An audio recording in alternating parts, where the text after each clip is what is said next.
Hola, buenos días chicos. Hoy vamos a trabajar sobre el tema de vectores. Vectores en el plano. Como ustedes ven acá, los vectores parecen flechas, pero no son flechas, son segmentos orientados que tienen un punto de aplicación, un punto extremo, tienen una dirección que está dada por la recta en la cual se puede desplazar el vector y tienen un sentido que está dado por medio de la flecha. Vamos a considerar este vector, lo vamos a llamar vector AB y lo simbolizamos colocando primero el origen del vector, en segundo lugar ponemos el extremo del vector, que son puntos en el plano cartesiano, y arriba de ellos vamos a anotar una flechita indicando el sentido. Esto significa que el vector AB parte de A y se extiende en el sentido de B. Todo vector se caracteriza entonces por tener una dirección, que es la recta en la cual se desplaza,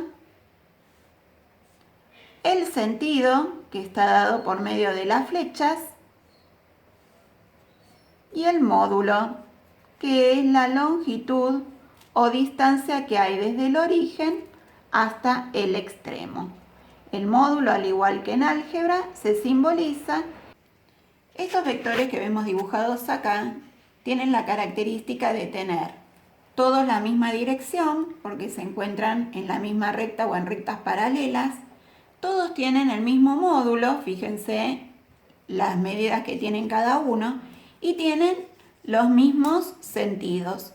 Por lo tanto, todos estos vectores se denominan equipolentes, es decir, tienen igual dirección, sentido y módulo.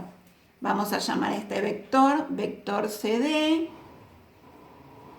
y a este otro vector EF. Entonces decimos que el vector AB es equipolente, y se denomina así, con el vector CD. Y a su vez es equipolente, símbolo que es este, el que indica la equipolencia, con el vector EF. Y así podemos estar trabajando con infinitos vectores que son iguales entre sí, es decir, equipolentes. Tienen la misma dirección, el mismo sentido y el mismo módulo. Cada uno de estos vectores se podría indicar a través de las coordenadas del punto origen, como por ejemplo en este caso el punto A, que tiene coordenadas 3, 1, y el punto B, que es el extremo, cuyas coordenadas serían 6, 5.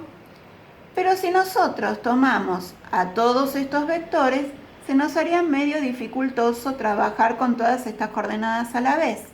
Entonces se recurre a trabajar con lo que se denomina representante canónico. ¿Qué es el representante canónico? Un vector igual, es decir, que tengan el mismo módulo que los vectores dados, que tengan la misma dirección, o sea que se encuentre en rectas paralelas, ¿sí? Y que tenga el mismo sentido que estos vectores, pero cuyo origen esté ubicado ¿dónde? En el 0. Entonces, este vector que yo dibujé en azul va a ser lo que se denomina representante canónico.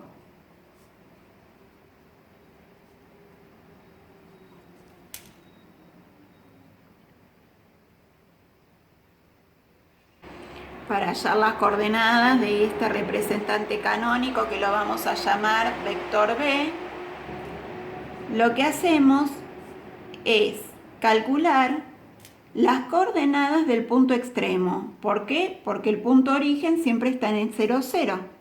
Entonces, ¿cómo hacemos para calcular las coordenadas del punto extremo?